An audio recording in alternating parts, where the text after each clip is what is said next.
So if you want to go ahead and make your TeamViewer account more secure, then you can actually go ahead and use two-factor authentication. So for that, you need to go around over here onto the top and click on the gear icon. And over here on the left-hand side, you can simply go to security.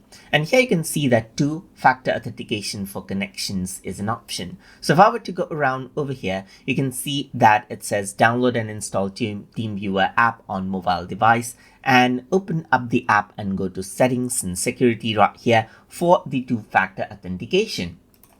So now you need to go ahead and install out an application on your mobile phone. And once you do, you will actually see this right here.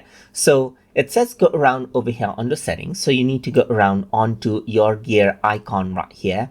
And then what you need to do is you need to go around over here onto security right here. So you can see that under security, you see the two-factor authentication for connections. Go around over here and you need to go and use the QR code. So you can see that you need to go ahead and scan up this QR code right here, just like this.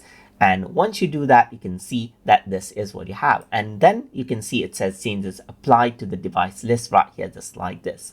So now it says go to TeamViewer settings, and in the security tab right here, go around over here, you can just scan the QR code and you can see that the device has been added in. If you want to add more, this is what you can do. So this is what you have, as you can see, and two-factor authentication has been added in, and whenever required now for connections, you will have to have your app handy as well for utilizing this connection authentication for requests. So that is how you can go ahead and enable out two-factor authentication inside of TeamViewer.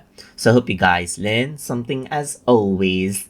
And as always, please like, comment, share, and subscribe